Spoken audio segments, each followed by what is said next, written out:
I talk to dead peoples. Uh, Before my mama died, there was a strong spiritual journey. I mean, I was getting probably for 5 months. I didn't know what they mean or nothing, but my brother called me from Temple and said, "Hey man, them boys told you about mama?" I said, "No." He said, "Man, you, daddy, Junior, and Thomas work on the same job and they don't say nothing about mama?" I said, "Not nothing." He said, "Man, mama in bad shape, man. She can't even see no more. Well, you can spend some time with her. That'll be a blessing." So I spent every day up till then, at least, let's say, 4 to 5 months with my mama. You know, I cook a breakfast, cook a dinner, I clean the house, cook for all the guys, and then at 11 o'clock, me and Cedric, at night, me and Cedric used to go to the weight room. You know, when they get off from work, so that was my routine. You know, and remember, my mom know me. She kept telling everybody when they come to visit her, she said, "I ain't got long." They said, "Why you say that, Daisy?"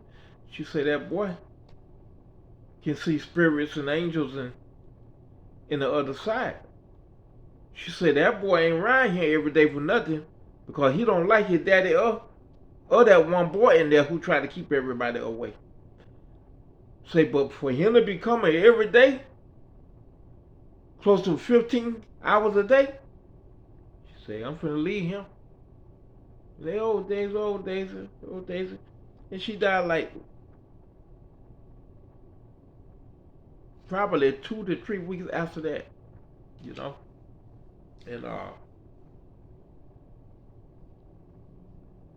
my angel shielded me from my mama death.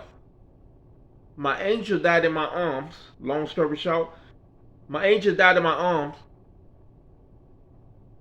2 hours before my mama. And my angel also broke news to me that me and her were married in the 1800s. And here is the baby who died during birth along with her. And God grant her the wish of letting me see my baby since I never saw her before. Right? And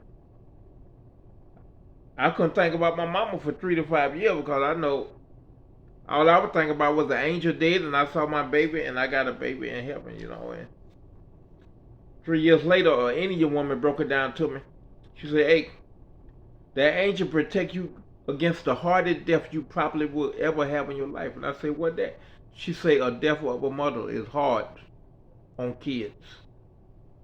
And your angel shield you from that. Say your angel love you a lot." And she said, "I believe it. You and your angel probably were married. Because they live the human experience. So they can get to know, be a better angel." But anyway, my mama died.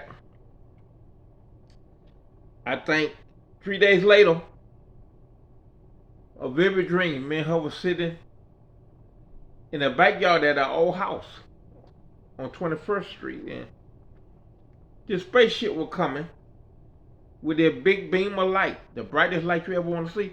But you can see the souls going up in that spaceship, just like an elevator. The soul, it just scanning the area, and them souls just, I guess every soul within a certain amount of miles gets sucked in, right? And I said, "Mama, you need to go to the light, baby. It's time for you to get some rest." And she said, "Well, can you forgive your dad? I know he raised havoc on your life and causing you lots of jobs, lots of money, and he constantly stole from you ever since you was a little baby.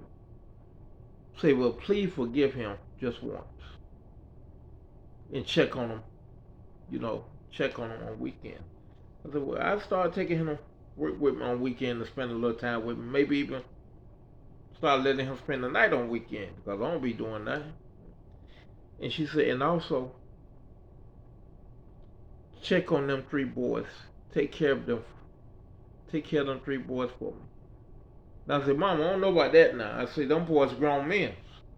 They older than me.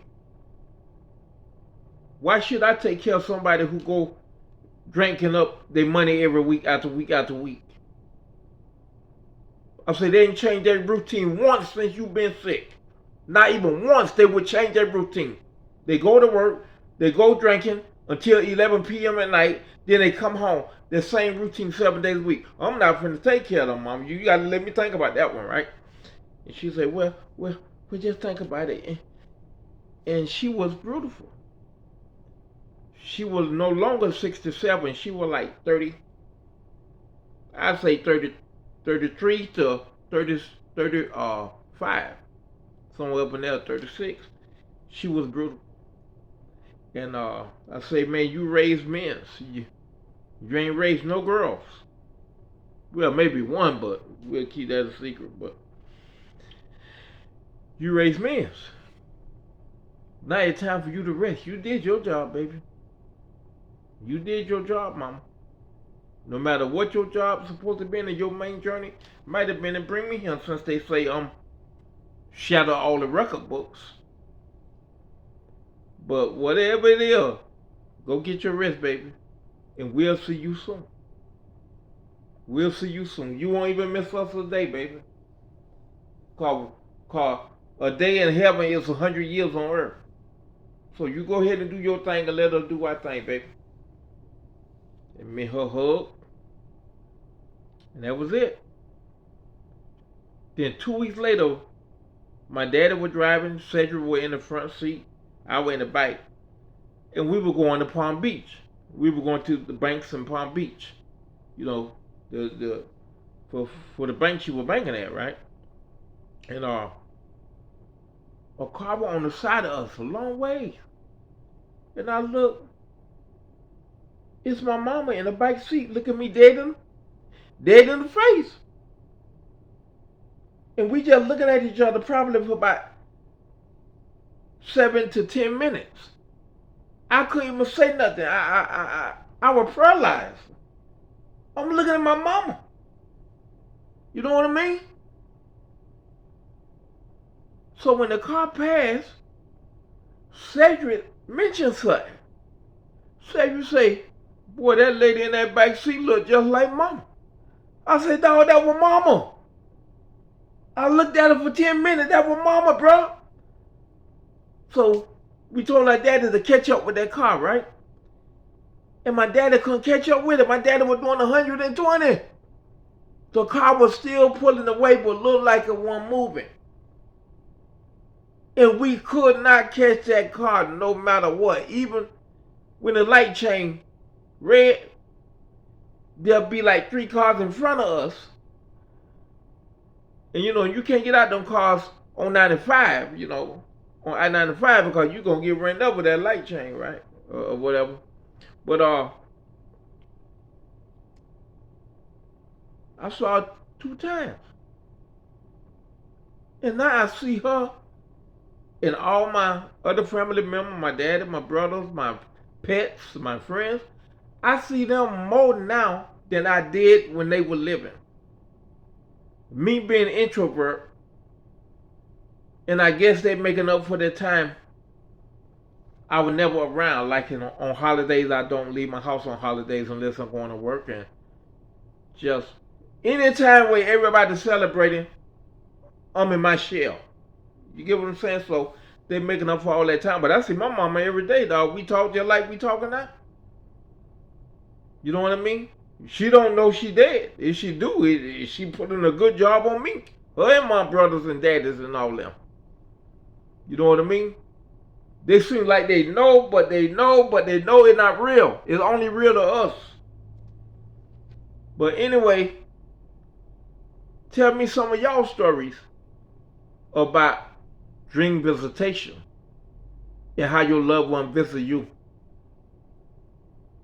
after they died. Thank you, and God bless.